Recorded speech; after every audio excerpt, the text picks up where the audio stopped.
everyone. You're about to hear a lot from a voice you don't typically hear from. Is me, Joe, and I'm actually going to be game mastering today because we are playing Girl by Moonlight. And before I get way too ahead of myself, let's go around the table like usual and introduce our players for the game. Hey everybody, I'm Riley, and this is my first time playing Girl by Moonlight. I think that's true for all of us, but we thought it would be a fun little diversion for us, a little break for the holidays. So I am playing a playbook. So Girl by Moonlight is based on like Magical Girl style role playing or anime and stuff, storytelling. And I believe we are using the series. So it's a system using Forge in the Dark, similar to Scum and Villainy, but of different genre, basically. And it's a little bit more crunchy than Scum and Villainy in that it breaks down further into different types of genres that you play through. They're called like series play sets.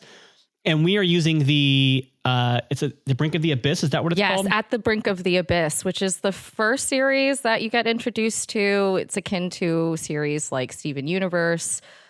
Sailor Moon was also brought up as an example. So more of that hope core, which follows a lot of what Good Chaotic likes to do. So we got a theme going on. But yeah, this is also an Evil Hat role-playing game. It is available for purchase and online if you want it. So yeah, thank you, Riley, for explaining a little bit more about the gameplay we're doing today. And we'll hop over to Dan Stoffer. Well, do you want to introduce your character? Oh, do right. we want to do our names first and then characters, or are we doing characters? How do we want to do this? I think we can do both. Okay. Yeah. I'm using the Harmony playbook, and that is a good reason why we explained the background a bit. Harmony is very much like Garnet and Steven Universe. It's like the idea of two souls that have been fused together into a new individual form and identity, and that's the basis that I have. And so I am playing a character named Billy Bodice, and we'll find out more about what Billy's life and what he's up to is as we play. Yeah, no spoilers, no spoilers. Yeah,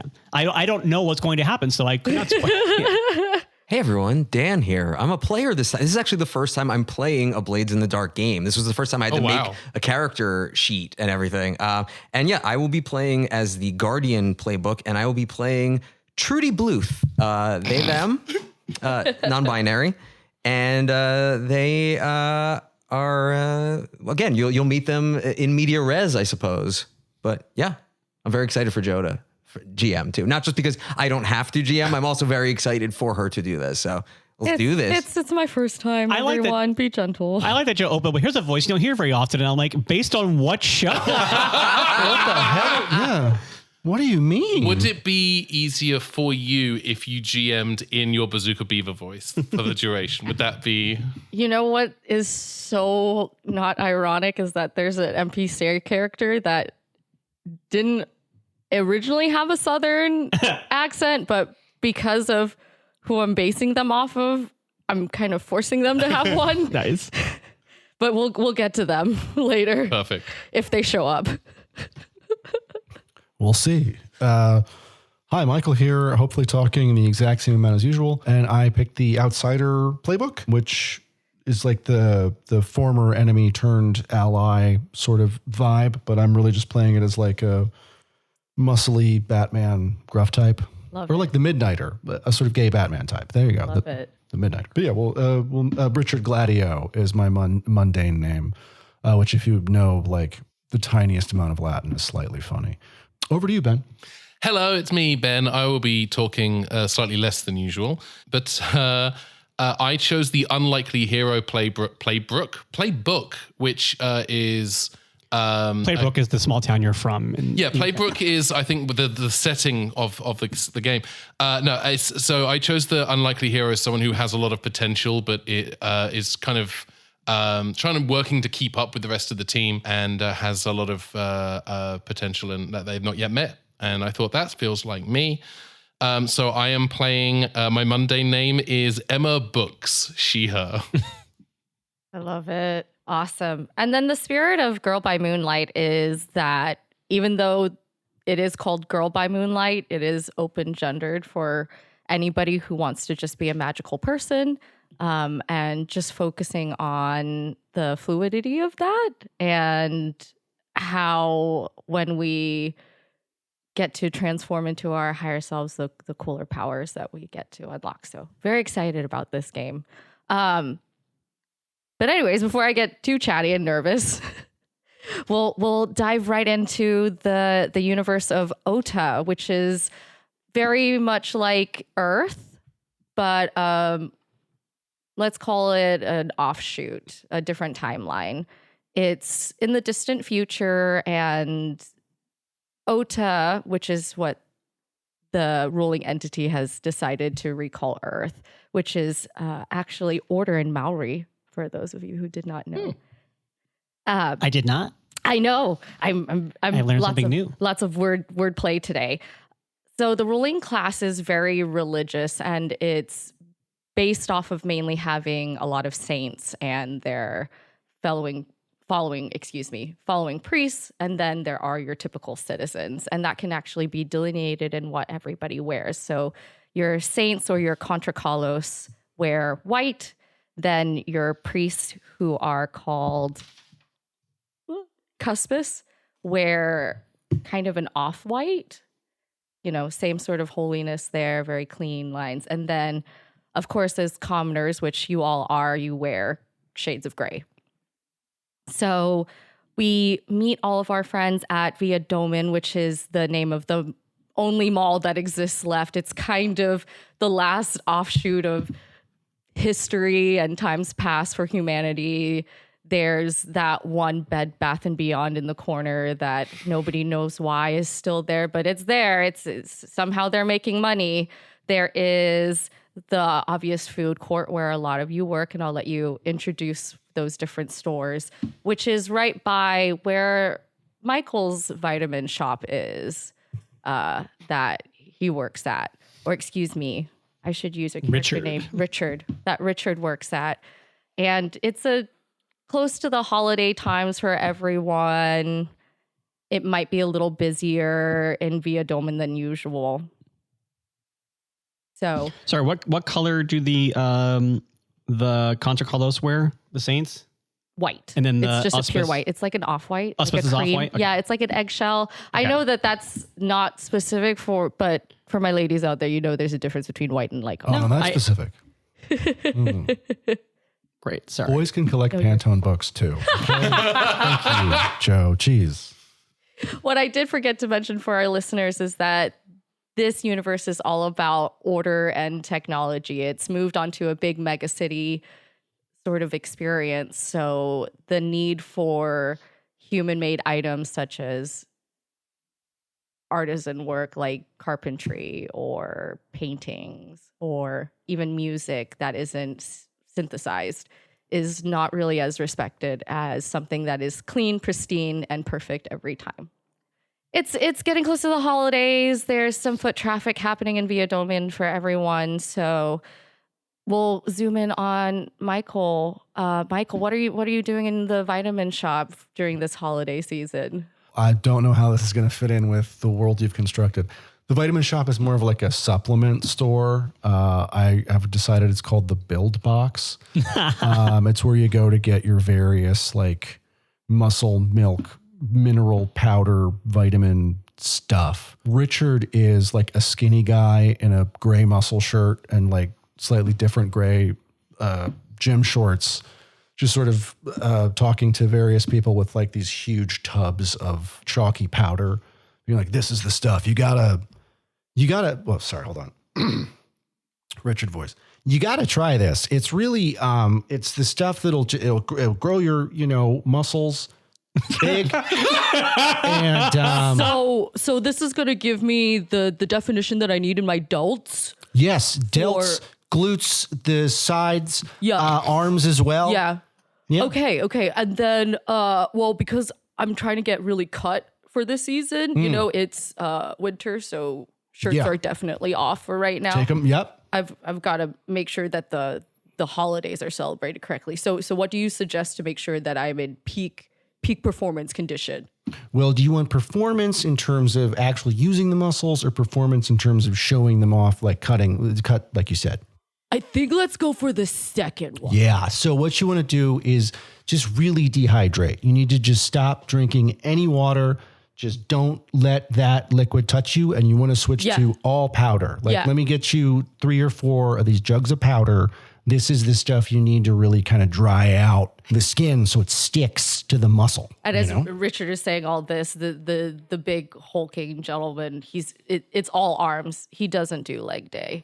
He's typing all this into his little arm pilot, making the list like water, level 0, put in reminder daily on the hour. Remind yourself not to drink water. It's a fantasy world, all right. Look, they're not here for the intelligence of it. They're just here for the look. Oh, I love it. I think it's great. You actually hear the little ding go off, and he's like, "Oh, right, yeah, no water. That's great, man. I've never heard a tip like that before. Thanks, dude. I'm here to help. That's what we do." Thanks. Yeah. I need to go get something for my girl next, but probably not here, man. Well, I mean, we have supplements for ladies as well. How fit and or cut are you looking for her to be? Whoa. And this is when the camera kind of pans out. You see the rest of the food court open up, and we see Riley. We see Billy. Yeah. We see Billy. And you're watching this exchange between Richard and this hulking kind of gorilla-like man. Watching is a strong term. I think I'm staring off into space. And Billy works at an egg sandwich shop. It is called Yolklore. And it is Sorry, I just need to take a second. That's really good. That was excellent. To the point where now I'm like, fuck, do I have to open an egg restaurant? Like, do I need to open a fantasy literature themed egg restaurant called Yolklore? Good Chaotic presents a restaurant division. Yeah. And we got to have to have friendship bracelets when we come in. But I think based off what you said about like the market for human made things dropping dramatically, I think it's almost like the way McDonald's Egg McMuffins are, where it's like a machine that just like cracks the egg, puts it in, and like assembles it. And so like every egg is this perfect uniform, like poached egg style thing, like fried in a cup, like that kind of, and just like you can almost hear do do do do do do do do as it goes through. And so Billy's only job is basically to like wrap it, like put it in a bag and hand it to somebody after they've paid for it. And Riley, I love this. It's what I've written down. And actually your manager, Susie, just implemented this system not that long ago. So now besides Susie, you are the only other person there, Billy. And Susie, by the way, Susie Labar is about 5 years your junior. Of course. And this is absolutely a Nepo baby situation where like, she's the daughter of a regional manager or something. You don't know what happened. Maybe skeletons in the closet. Who knows? Regardless. Yeah. It's the worst. Billy has worked at this store basically since high school and has never been promoted beyond, and is just kind of there. And that is just his entire life. He is working. He has a Yolklore t-shirt on that then has like just like a grayish hoodie over it. And it's got like there's a mascot for Yolklore, and it's just like an egg with like eyes, and then like the yolk looks like it's like almost like a mouth that's like shouting out like like that kind of thing. And it has like arms, so it's very Mr. Peanutty. It doesn't quite work, but yeah, then like it works enough for Michael. Michael loves it. Michael's into it. Sorry to interrupt you again, but biblically accurate Gudetama is that thing that just popped up? I like that. Yes. Yeah, and that there's like there's a black and white like drawing of I didn't give him a name, the yoke, but like but yeah, Yokel. Actually, love that. There's like a drawing of yokel over the shirt, and is wearing that, has on a store cap and like cargo shorts, and is just kind of slumping. And he wasn't really watching Richard so much as just staring off into the middle distance in the vague direction of where Richard's shop is, and kind of just like really enjoying some like primo, just zoning out some real, you know what? There's no need to clean, so there's plenty of time to lean. In the middle of your zoning out, you see this giant yokel plush hat being shaked in front of your eyes all of a sudden. that snaps you out of it, and you what? see attached to the hat is Susie. Oh, hey. Billy, you wouldn't believe the great idea that I just implemented. I got corporate to say yes. Yes. Hats.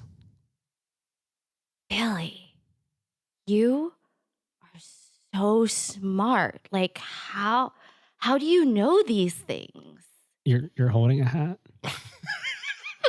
She looks down at her hands. She's like, yeah, so that's actually why I'm here.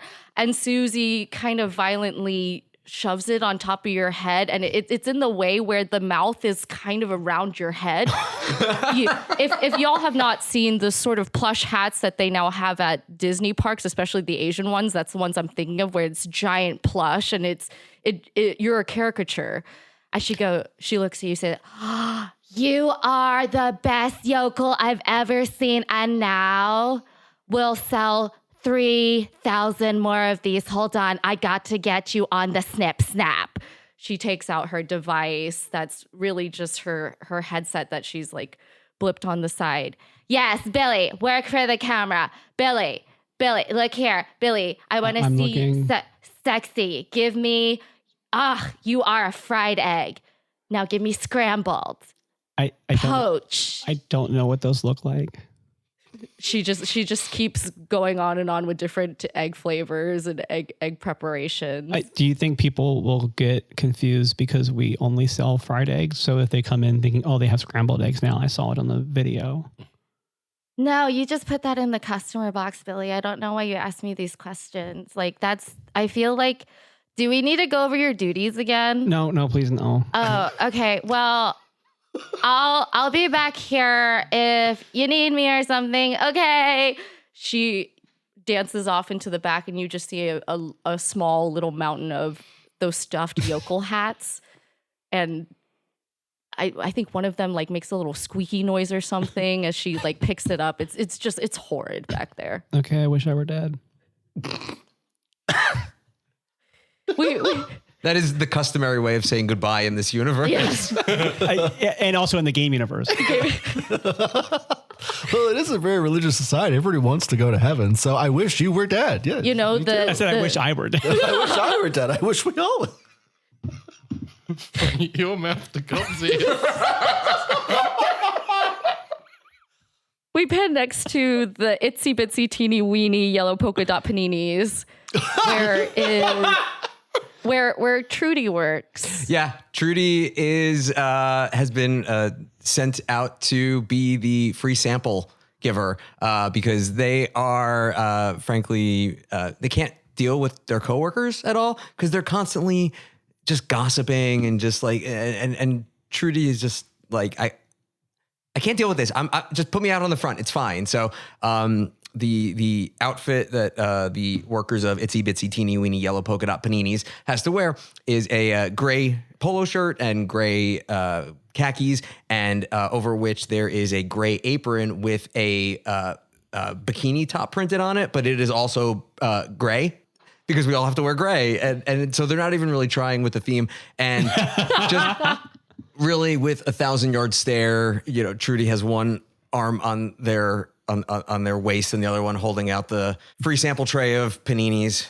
Come and get it. One bite's better than a whole one. Free sample. No? Oh, Trudy, you know I can't pass a free sample up.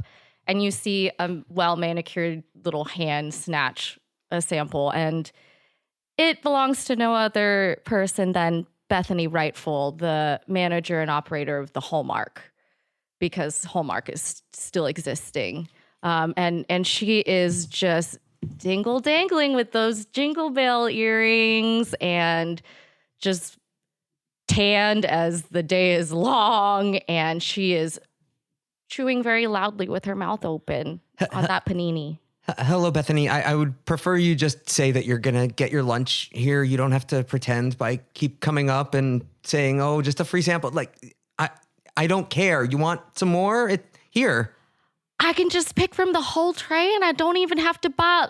You are a blessing from the Lord above. buff. You know Okay, what? okay, we don't need that. Okay, Yeah, all right, yeah. absolutely. It is within my duty. And she points to the little cuspis pin that's on her lapel, and that's only given to people who are trying to go towards that process of becoming a priest and then maybe getting indoctrinated into sainthood. Well, you know, one of my 12 duties is to make sure that I give to the world. And you know how I give? By you giving me this free food. That's how I get to give. By you giving to me, Yeah, I can give to others. off the labor of all of us working here. Yeah, absolutely. I can totally. Yeah, I can see that you believe this is true. The more you sweat, the more they're proud of you. Because you know what? Sweating is just a sign of your distress. Actually, sweating is a way of the body cooling itself down, but Oh, you're just so funny, Trudy, with all your little silly, stupid facts. And she points you right in the nose. Oh, you're book learning. You're just so cute. well, I would like to wish you a good day, but unfortunately, I only tell the truth, so see you around, I guess. You're just so funny. I'll see you tomorrow or maybe in 30 minutes. Oh, I'm so bad. I just can't get him enough. I know a threat when I hear one. And you just see her click clack wander off back to the Hallmark store and is waving at you and snacking on those paninis with her giant mouth just yar, yar, yar, yar. I take one of the free samples and pop it into my mouth. Just day over. You're just done. Sadness. And Ben, do we know where you? Oh, I'm getting lost now. Ben, Do we know where I work? no, I do That's not know okay. where you work. I don't think I had decided until 7 minutes ago. So Emma works at a fish and chip stall on the food court, and because Emma is coincidentally just like me English, it saves me having to do a voice. She was hired like a job and was just hired because it adds an air of authenticity to Reginald Q. Vinegar's Fish and or Chip Emporium. This is when Emma started working there were maybe a rotating shift of like maybe 6 or 7 people who had worked different shifts. And they would all wear these kind of gray aprons that either said fish or chips on them, written in Times New Roman, the first letter capitalized, there is a period at the end. Now Coming it is soon to the Good Chaotic store. now it is just Emma and one person that you will get to create of your own free will. Emma's just wearing the apron. It just says fish, period.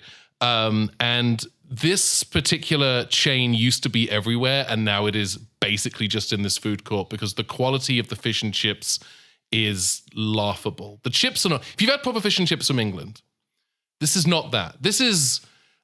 these are basically skinny fries. These are French fries, and the fish legally contains 3% fish, and so can legally be described as fish per food guidelines.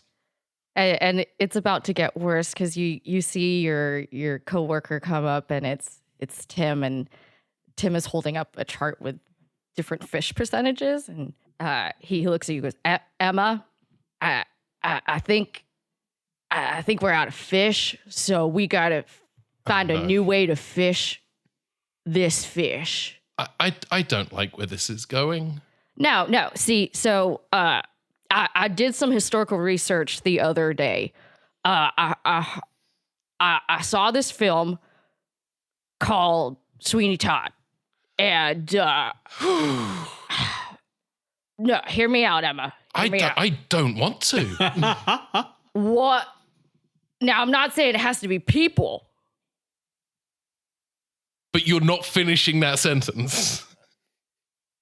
And Tim just keeps kind of staring at you. I just want to. I just want to make sure we're on the same page here. You want me in this very much. This is minimum wage. Yeah. $7.68 an hour. Yeah. Or whatever. to kill people. I didn't say that. They also sang about cats. So that was kind of more of what I was thinking. A very different version of Sweeney. I've not seen that version of Sweeney Todd. You I see, would love to watch that version of Sweeney Todd. Song, she says that the cats are hard to catch. Mrs. Mooney and her pie shop. Oh, yes. It's in the regular version of Sweeney Todd. Okay. I haven't seen it in a very Sorry, the theater kids on the side of the table were going to go a little crazy. So. Yeah. I could see the eyes twitching. It's fine. Yeah, I was absolutely going to lose it. I saw Michael getting ready to throw down. Meanwhile, Dan and I figured out where Joe was going before Joe said it. He looked over at Dan, and Dan did a barber slashing a throat. Like, you're already on board. We are in a world abundant with priests. Yeah. Yeah. Have a lot of priests. Exactly. That's all we can sing legally. But no, you know what? Good talk. And that's it? That's the whole thing? Yeah, We're going to have to kill cats by? No. I mean, maybe, but you know what? This was a good sort of thinking session. I've got a lot to go back to the motherboard about. So okay. I'll just, you know what? If one of the machines break down, you can just pager me and I'll be right here. But I you know what? Good talk. Okay. Good talk, Emma. Good All talk. right. You can fire me anytime. Just whenever you're good to go. And I think Tim's already left by that point. I don't think he heard any of that. You can fire me anytime is not unlike I wish I were dead. It's kind of just a go-to saying in this world. So the hustle and bustle of the day continues, and the usual ad nauseum sort of holiday festival music has played on the same sort of hour loop for everyone. I want a hippopotamus for Christmas. Yeah. Different techno versions of that, acoustic version. Oh, you're describing my hell. Does Mariah Carey exist in this world? She's a saint. They just make her sing that one high note at the beginning and end of every and this is how you can tell I was never a religious person because I can't think of what the word is. Oh, him? Him? Yeah, there we go. Look at good pop song? a ballad? And you all start closing down for the day, and you do, Riley, Billy does spot the leftover stupid egg hats that have been left behind. Oh yeah. As he is closing up, and this is probably around the same time that y'all start shuffling together so that you all can explain your little hideout to everyone. But I'll let you. We'll go in the same order as before, but I'll let you talk about your closing duties a little bit before we get into that. So off mic, all of our players rolled a d6 and they took their lowest attribute minus that 6 to get stress equal to whatever that total ended up being. And everybody was convenient enough to roll all under stars, which is one of the categories that you have in Girl by Moonlight. Your attributes are broken up into sun, moon, and stars. And stars are related to social pressure or things that set off one's anxiety. So these are the problems that we will be dealing with during our downtime segment right now. So let's go in the same order that I started off with. So we'll start off with Michael. We're in closing time. I don't drink alcohol, so Richard doesn't. Well, you don't have to go home, but you can't stay here. Cannot stay here. So Richard finishes off a last transaction, just selling a big case of muscle milks, nondescript gray, sort of haunted milk from the other show. Just hands that over to another Dorito-shaped man, as Ben would say. One of my favorite Ben phrases. Have a great, enjoy not eating food. Good night. And sort of pulls down. Richard has to drag out a chair and sort of get on the chair and kind of do a little hop to get to the metal gate, and then just sort of lets his body weight pull the gate down. In the middle of that, make a roll for me. For what? A d6. No, just make a roll. Just general? Okay. Uh-huh. General Tell me roll. what number. 4. I made you roll to see if anybody was going to stop Richard in the middle of his closing duties as you were closing down the gate. But you're lucky. This holiday season has been good to you. So you just slowly drag it down like that cat who says hang in there on the Monday poster. How long does that take? Because I'm picturing like maybe 90 to 120 seconds. Yeah, longer than too long. And at the end, Richard kind of has to swing like his whole body to get the last little bit, kind of back and forth. And then finally gets the gate down and starts turning out the lights. Great. We go to Riley, I believe was next. Yeah. So Billy, he has let out so many sighs since we last saw him. And basically the closing duties for him are now a new duty is to collect all these stupid hats and put them behind there's a safe that's been installed that's just for the hats.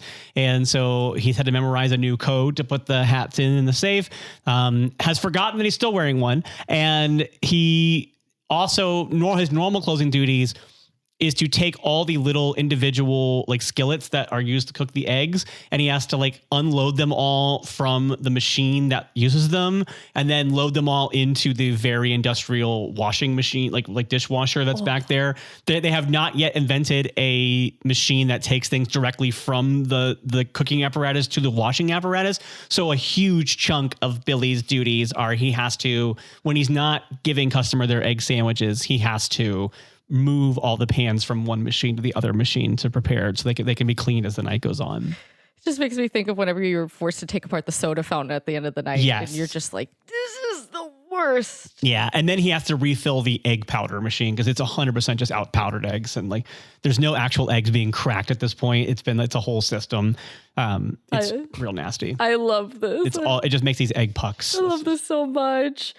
Trudy, have you done your closing stuff, and have you settled over to where Billy is finishing up his duties? Yeah, I think so. I think what happens is because Trudy was basically out on the floor to get all the way back to where the like actual cooking area is, you have to go through kind of like the back of house that takes you behind like a number of places. And by the time they got back there, all of the other employees had left, leaving all of the mess for Trudy. So Trudy had to do all of the washing up and is just like, has that smell of like industrial water. Like, you know what I mean? Like if you worked ever in a kitchen or whatever, it's just like that water with a foul smell. Mm-hmm. So they come. Oh, I can smell this conversation. Yeah. So they come kind of like trudging over and you kind of hear it in their boots a little bit. Like, I have to clean up someone else's mess one more time.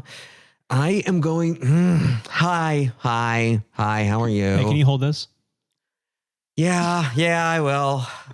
Thank you. And then I take it, and like I was kind of just messing with them, but yeah, it's a pan that they basically have to hold some pans in their hand while I get the dishwasher ready, because it should be Susie should be here helping me do this, and Susie is not here, and so I actually do need your help, and so then I put everything in there. Yeah, and Trudy is definitely like it's the I can't believe I have to do more work, but this is a friend. Yeah, I'll help. I have to do more work for a job that I'm not being paid. Yeah. It's like, hey, I like the hat. Oh. No, I mean it. I mean, like, I know it's silly, but it's like, it's really cute. And like, I like it. I mean, I know it's not your thing.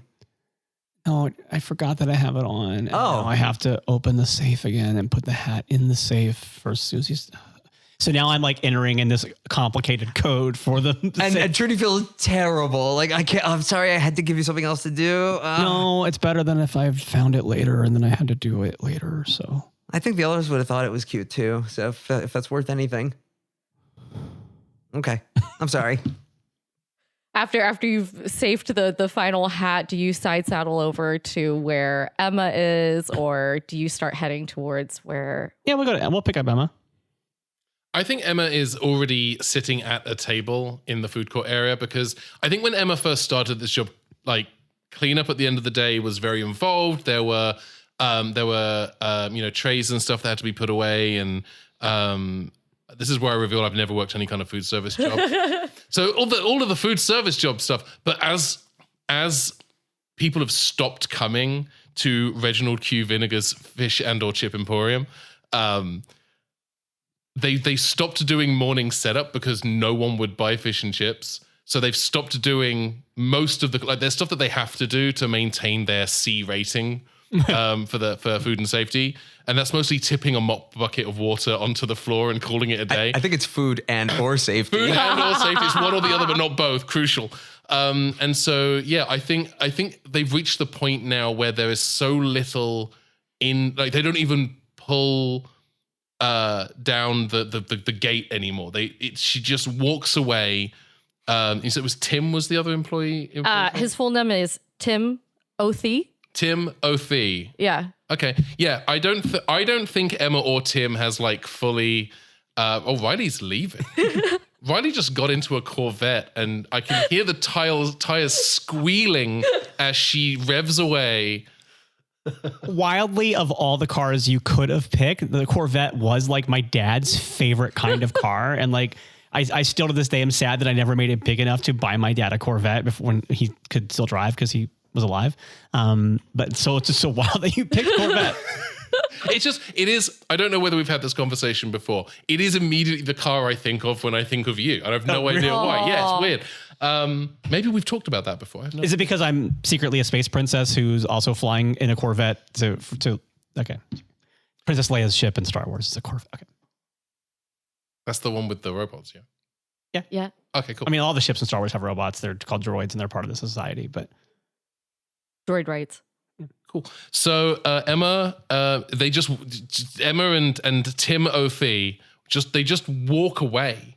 They don't lock the gates. They don't do anything. There is nothing of value to be stolen. You're actively hoping someone does rip off the place and no one has. If the next day Reginald Q. Vinegar's Fish and or Chip Emporium has burned to the ground, that is a net gain for society at large.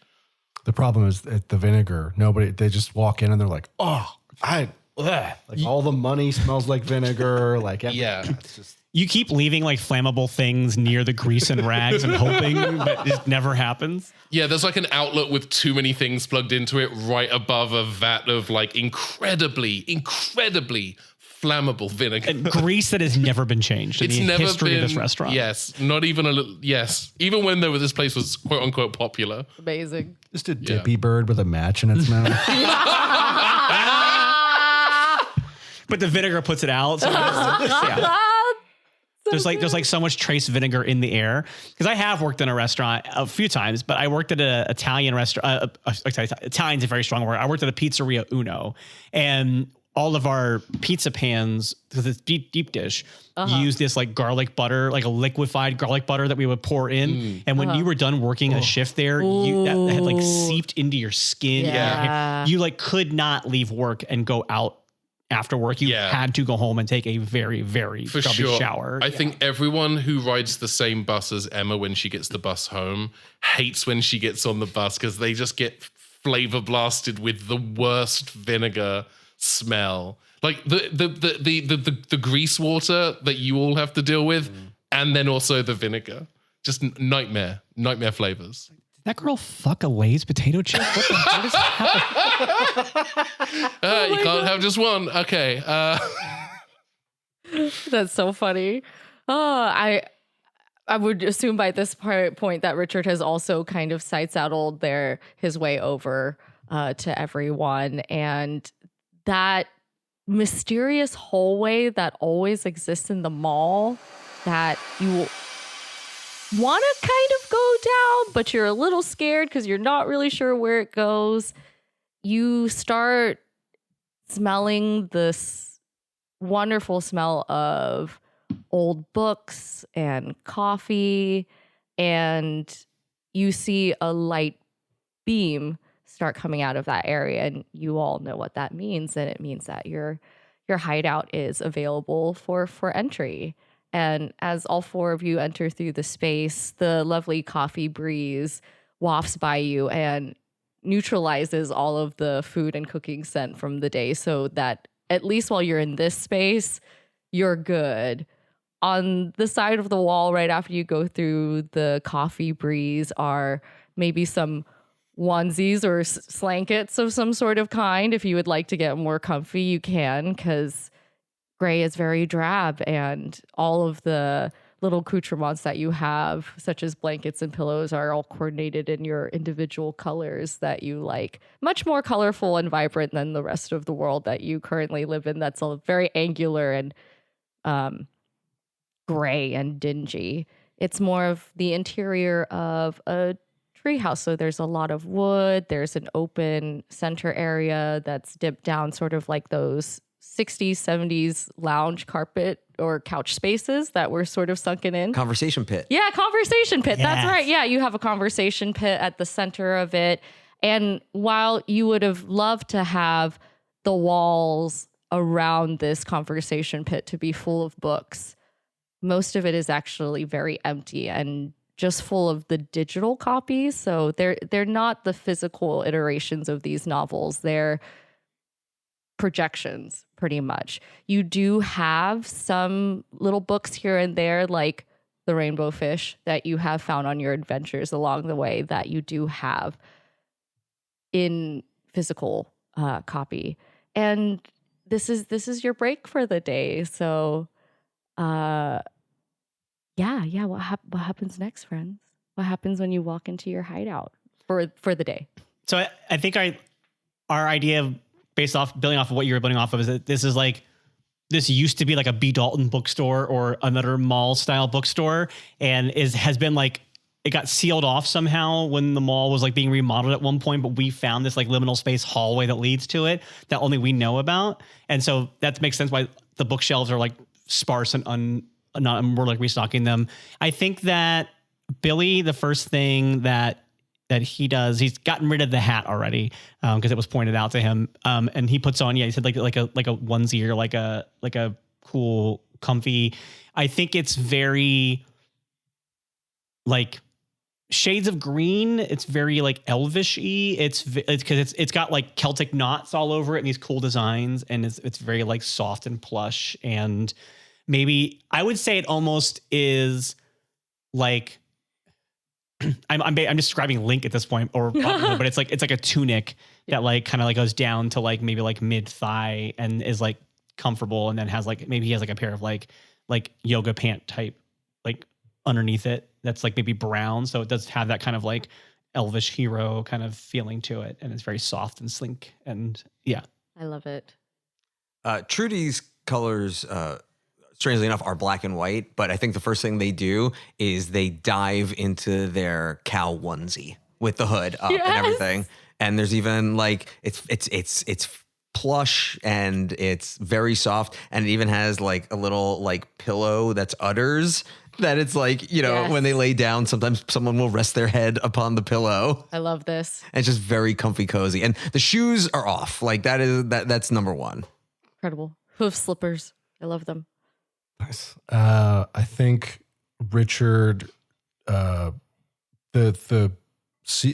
thing he doesn't tell anybody about working in the like muscle shop is it's really cold because the AC is always on. Mm-hmm. So he just puts on like this huge, I think like gray, different. I mean, it shouldn't be gray because everything's fucking gray. I haven't really figured out a color for this guy yet.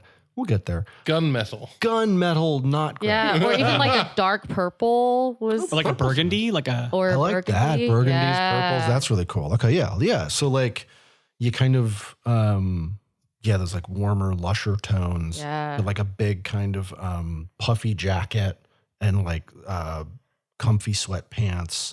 Or like a smoking jacket, maybe? Yes. That's kind of what I was picturing with the burgundy. I was picturing like a nice smoking jacket. Yeah, like a smoking jacket. Oh yeah, because I'm doing like thriller stuff. So this is like more the author vibe. Yeah. Like a smoking jacket and like a little pipe in the pocket. And like a little scarf to put around his neck. That do you have like a crystal decanter, but it's full of iced tea because you are under 21 and can't buy alcohol to put into it? Yes, I have just like lemonade because it's a normal tasting thing that isn't made from powder. It is all Crystal Light powder though, but I just don't, whatever. Everything's powder. You can tell it's Richard's section because it looks like the like great novels from PBS or something like that. It's got the big lounge seat and that like one lamp with the wooden side table. Mm-hmm. A chair so buttery soft. Just some stuff that I stole off the set of the 96 Doctor Who movie when I get a time machine. Exactly. Don't kill baby Hitler. I'm just waiting at the. Who says that adventure hasn't already happened for y'all? So get there. it's canon. It's canon now. What about Emma? Emma is immediately wearing the kind of like those little half slippers you just kind of slip into, which is I guess why they're called slippers. And then the ones that almost look like clogs. Yeah, kind of vaguely cloggy. And this kind of purple, kind of almost lilac's kind of my color, I guess, at the moment. Very lived in, kind of worn and weathered hoodie that you can see kind of like around the edges of the cuffs, the purple has started to fade, and there's like it's kind of crackling, kind of white, where you can kind of see the plain fabric underneath it, and the color is uneven across the top of the hoodie. But this is a hoodie that has been worn and loved for a long time. It is also at least 2 sizes too big. It is a nice, big, not fluffy, but comfortable lived-in hoodie. I love it. And is there anything in particular you are doing as a group right now, or any rituals that you typically do when you come to your hideout on a regular day? I think that there is a I don't want to make this decision for everyone else. The thought I was having, we can cut this out, was like, let's pitch it and we'll see where we go. I think the thing that I would like Emma to do, like whenever we come to this space, immediately she just walks over to like a cocoa machine, like a hot chocolate machine, and just immediately, particularly when it's like I'm on board with that, 100%. Like no, I'm very against hot chocolate. Yes, absolutely. But yeah, just immediately starts like, getting hot chocolates ready, pouring mugs. For those of you who like tiny marshmallows, the marshmallows are all ready to go. But they're the colorful kind, not the white, like the ones that have like food coloring and stuff in them. Yeah, I'll tell you what they are. Actually, they are. Pink, you tell me what they are. They are pink Wicked Brandies. Oh my gosh, no! They are pink, unlegally binding, good and bad witch. Yeah, it's from the musical Cursed, as we all know. Remember Cursed? Yeah. And Cursed Part 2. It's bad. Sorry, no, it's Cursed and Cursed for all time. No, I said it's bad. Cursed Part 2. It's bad. I got you. Bad. Sorry. Yeah. It's bad is in parentheses. I stepped on your joke. I'm so sorry. No, you're fine. No, the first test reading went and they were like, well, fuck, I don't know what to do. So they just subtitled it, it's bad. Yeah. And all of this is happening internally to Emma while she's distributing these hot cocoa mugs to her friends. Yeah. Emma's just thinking about Wicked, but they're not Wicked, and then Cursed. It's bad. Citizen Kane. These are the things that Emma thinks about when she doesn't have to think about anything else. Or smell vinegar. I think part of the ritual for when we all convene here is somebody asks this, and this time Trudy will be the first one. Okay, who had the worst day? I thought you were going to say, why is tonight different than every other night? We call the order of this meeting in the Midnight Society. I had to wear that hat, so my day was pretty bad. It was a cute hat, everyone. It was not a cute hat. They're taking the fish out of the fish in the fish and chips. What? Wait, there's still fish in the fish and chips? 3%. Well, it's going down. Not anymore. Yeah, okay. Well, yeah. Do you know what they're going to replace it with? It's messed up. Powder from my shop? Listen, hey, if you pitch that to them, they might jump on it. So don't. Hey, does your shop, is it just full of people like inadvertently taking the cinnamon challenge all day? Because you're just constantly you're selling nothing but powder, and you are telling people not to drink any more water. So how often a day do you hear, just the right amount of times, but could be more. Could be more. Well, let me know if you do a fish powder. Anyway, cat. We're going to be selling cat and chips, but we're not going to tell people that. I need to leave. Well, the good news is no one ever buys anything from you, so I don't think that any cats are going to be in danger. Well, I think Emma had the worst day, and I go over and I place the employee of the week sash that we have around you and say, you know the drill. Next 24 hours, you're our employee of the week. Yeah. I need to remind you that I had to wear that hat. I just take the sash off and just hand it over. And while you're doing this, Emma, you do realize that Matilda, one of the physical books that you have collected on your journeys together, it starts phasing in and out of existence. You start seeing it kind of turn into its digital form and then back into its physical form. Whoa. Is this something we've seen happen before? Once. Yeah, once before. And it did have to do with an entity. Okay. Roll a dice for me. Let's see if you remember who they are or how much you remember. Do I have a dice? Oh, here it is. What am I rolling? You pick. Yeah, you pick. I guess it would be analyze. Would it be analyze? Oh, Ben, you get to pick, by the way, one more stat to add a dot to. You only have the two that. Oh, I haven't. aside. Oh, okay. Well, I guess what? I'm going to put dot in analyze. And I'm going to roll analyze. Thank you. Analyze that. I did. I rolled a 2. +1. So +1, so that's 3. That's a fail? Question mark? Yes. Yeah. Unfortunately, I don't know what books are. Unfortunately, you have an inkling that you've seen this before, but you can't quite remember. It could have been mission 68. It could have been mission 359. Who knows? But it feels familiar in a way. I think I'm going to point to the book and try to get everyone else's attention. Does everyone else see that? Or am I hallucinating for vinegar fumes everybody again? else roll for me, please. Right, I'm going to roll empathize. Yeah, I'm going to roll. Do you see it? Ooh, I'm going to roll perceive. I got a 5. Okay, Riley, you do. And then also real quick, I have the ability watchful, which there are 2 parts to it. One is when I protect an ally, but the other one is when you gather info to anticipate possible threats in the current situation, you gain +1 effect level. Would that apply for this? I mean, yeah, I guess I could give you more information. I'm going to roll perceive then. I rolled a 6. Oh, crud. Fine. I'm also going to roll perceive. Yeah. And I also got a 6, but Dang. it's with the +1. A dirty Whale. What'd you get a +1 for? Didn't you have the thing from the No, it's just like Scum and Villainy where it's You're right. So I only got a dice. 4. I Then I definitely got a 2. I got a 5. Yeah. I did roll a 6 though, so. Yeah, I think a 4 and a 5 the same, so I got the same thing. Yeah. I don't know why I thought that was a plus. I'm so. That's okay. Stupid.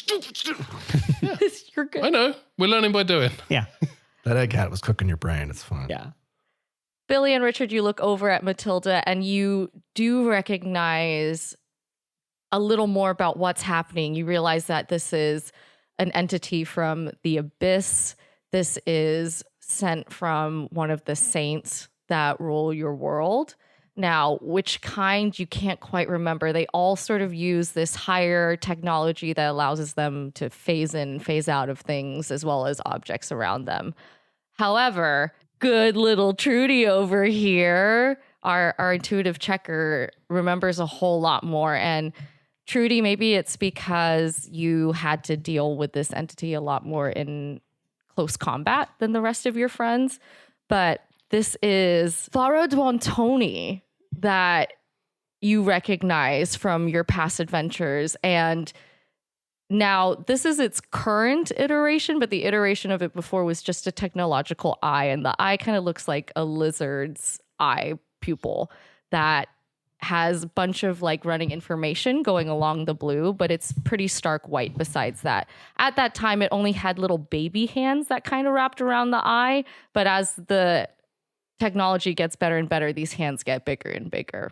Is this like a 3-dimensional thing that's in front of us? Yeah. I reach over and it's not there yet. It's just you know it's coming. Sorry. Okay. So it's one of its powers. So one of the things that the fingers can do is that it opens up as a USB and it sort of sucks in art forms, physical art forms of all kinds, and takes that information and regurgitates it back out. So the fingers actually pry open the center of the eye and it kind of shoots out a beam, and that's the regurgitated art forms. For the listener, and we'll probably share this artwork that you did as well on like our post, but just for the listener, what we're looking at is like a mechanical, like she said, lizard eye that's being held by like 2 fingered hands. So it's like a floating eye that's like framed by fingers. Yeah, exactly. If you know My Hero Academia, one of the big bats has a hand thing that goes over his face, sort of the same sort of idea as if like somebody were prying apart an eyeball. But you recognize this as like Farah coming. Yeah. That you've seen this before. They've taken your books before. They've taken other things from you before. Everyone behind me right now. Okay. Yeah, I've got nothing else to do. And then I trust Trudy, so I get behind her. Yeah. Same. And just in time, you see these mechanical fingers start protruding out of the bookcase wall, and they're almost like reaching towards you. But as they get close to almost grasping you, they form that little cup shape around the eyeball, and the eyeball itself starts to appear. And did we decide what your group name was? I was like, you all should decide your group name because I don't want to decide the group name. Oh, I think let's just call ourselves the Pageturners. That pops in my head. I love like that. Yeah. I was going to suggest Josie and the Pussycats, but that's much better. Yeah. Especially because the cat thing is already kind of a little bit sketchy because of the. Yeah, it's been recontextualized now. But we don't want to become fish and chips. So. Or chips, fish and or chips. It's important. There's a distinction. Yeah. Oh yeah, you're right. We're the fish. Never mind. Sorry. Or I think it's a totally new series name. Does everybody think Chips with a lowercase I? Yeah, there you go. Perfect. Yeah. Cute hearts in peril. Yeah. Perilous situations. I kind of like it. I know. I was going to say cute hearts in perilous circumstances because cute heroes. Huh? Cute heroes in perilous circumstances. Yeah, I like that. I think we hit it. All right, before I let it lapse, my pitch was this is a disused Borders, and 2 of the letters fell off, so now it's just called Order. And we could have chaos and order, and that could be the. Oh, I don't hate that even a little bit. But Order is also the name of the antagonist. It's the bad guy, so it's like I like the idea of it, but Pageturners. I got also, it. No, we've already established it's B. Daltons, so we could be the Daltons if you want, but that's the only. I've been muted. What in our universe? It's T. Daltons. It's B. Daltons, but enough letters have fallen off that it just says Bolton. And the only physical book that was in here when we found was an autobiography of Michael Bolton. That's my pick. But it's actually Michael Bolton, the character from Office Space. Yeah. No, it's the coffee guy's cousin, Bazim Daltons. Woo! All right, just cut my mic. You're good. You're good. You have the power, Michael. You have the touch. As this entity seemingly enters your hideout in your space, which should be impossible technically. Nobody should be able to find this area. It says, Pageturners, I found you in the last that I need of the humans' art. And before anything else happens, you all split into different locations. What? Cliffhanger!